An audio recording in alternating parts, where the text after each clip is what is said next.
Hey guys, I'm Rich from NeoWin, and today we're unboxing the Acer Predator Helios 700. And the reason that I'm all the way off to the side here is because this box is so huge.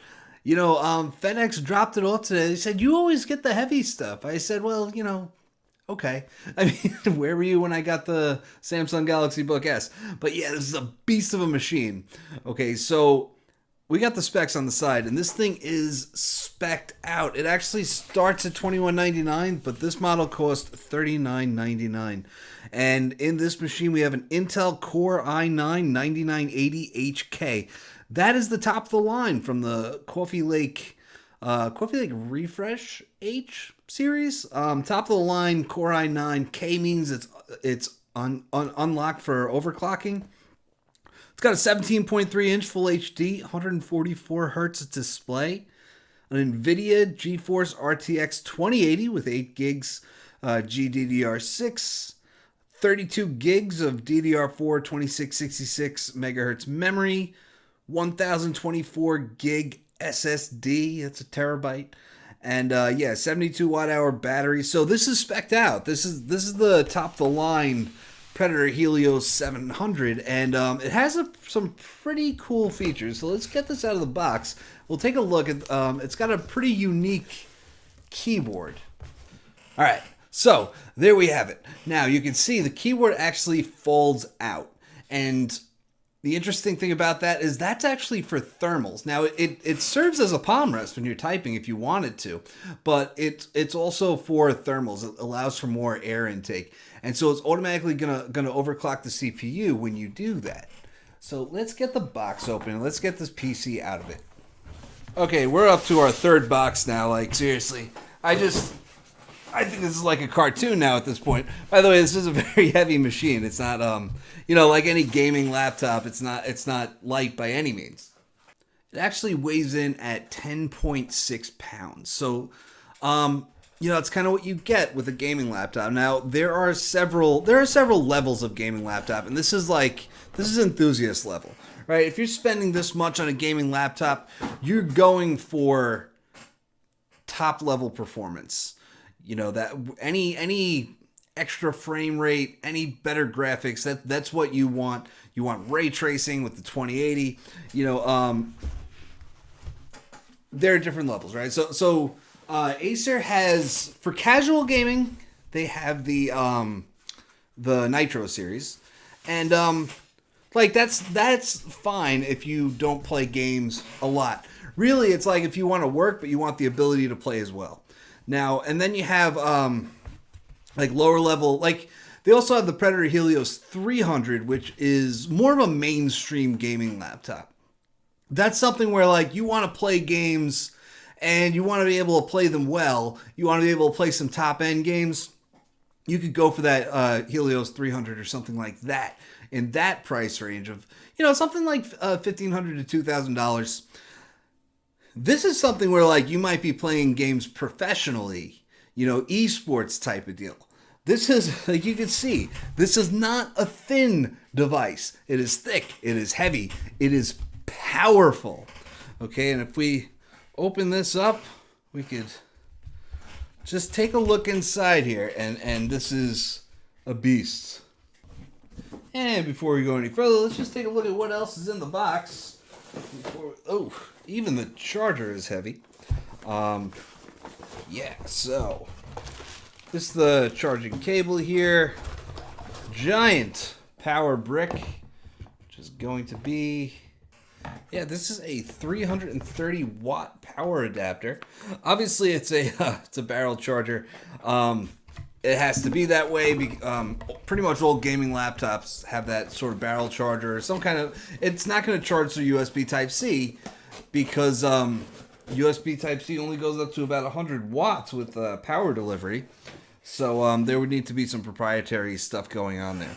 Now, the cool part of this laptop, boom, it slides right open like that, and it allows for more air intake through the top. And like I said, you could use it as a palm rest for better ergonomics when you're typing. So we're going to power this on, and we'll take a look at this massive PC. Okay, so there's not that much I could show that's close up here because it really is just so big, and I'm not really set up for that. But we can take a look at this keyboard, and it really, you just pull up top, and it comes right down like that. You can see that, oh, we have some lighting underneath. And by the way, we do have, I don't know if this doesn't really do anything, but we do have individual key lighting, 16.9 million colors. You could set up zones, all that good stuff. Macro keys up here that are customizable keys when you're playing a game. I'm sure you know all about that. But yeah, this is really about better thermals, and it should be a little bit easier to use. And of course, we have the trackpad down here. It's not clickable, which is standard for gaming laptops because obviously you don't want to accidentally click when you're trying to control yourself.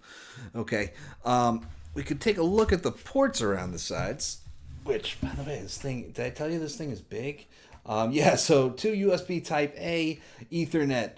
We have a microphone and a headset jack, okay? So one's audio output, one's audio input. On this side over here, we have USB Type A, 2 Type C, and that's not all because we have ports on the back, including the one for charging that I'm using right now. And over here, we have HDMI, and we have a full display port. Now, that's a full range of ports, and this is honestly, like, it has mobile parts, right? Like, the HK processor is absolutely a mobile processor, but it's closer to a desktop as far as, like, the amount of power it consumes and the actual performance that you get. This is going to be... it's actually pretty serious business here. 180-degree hinge, interesting. But it's closer to a desktop. It's got that full display port on the back, and what you're doing is you take those mobile parts and you can maximize performance through better thermals. For instance, with the slide-out keyboard like that, Acer touted some other thermal advantages like dual 4th gen Aeroblade 3D fans, 5 copper heat pipes, cool boost technology, stuff like that. So it's really like you maximize performance by keeping the heat low, because obviously when the heat gets to be too much, the device starts to throttle. So you keep that from happening, and that's one way you get more performance out of it. And you could do that with a really thick body like this, which allows for a lot of airflow and stuff like that. And of course, the other way to maximize performance is overclocking. Now, both the CPU and the GPU support overclocking. Now, the reviewer's guide says depending on the model. And what I would guess is that there are configurations of this that don't have a K series processor. So when you look at the CPU in your unit, first of all, any gaming PC you're buying, just make sure there's a K in the CPU name, unless you really don't care about overclocking at all, and you know you won't. That K is what makes it unlocked for overclocking.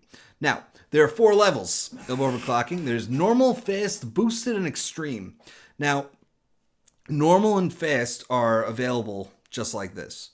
And when you undock the keyboard, this is called undocked when you pull it out, it starts overclocking, and then it unlocks boosted and extreme modes.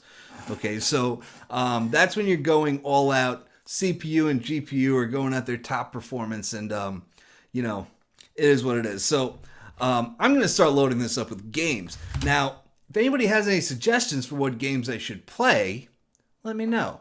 You know, I like games where I can shoot things. So Gears 5 would be something I would start playing. But I also want, like, I really like that. I don't even think that's something that would really push this thing to its limits. So I'm going to be looking at games that can really put this through its paces, and you know, we'll see where that takes me. So anyway, guys, that's it. I'll have a review on this in a couple weeks, and I am going to be playing games until then. I do think it's important in this time. Like, you know, we talk a lot about people working from home right now, but people are playing as well, you know, and so it's something that's worth talking about and worth looking into. So, you know, I do review a lot of gaming PCs, and this is actually my first from Acer, so I'm excited about it. So stay tuned, guys. I'm Rich from NeoWin. Have a great night.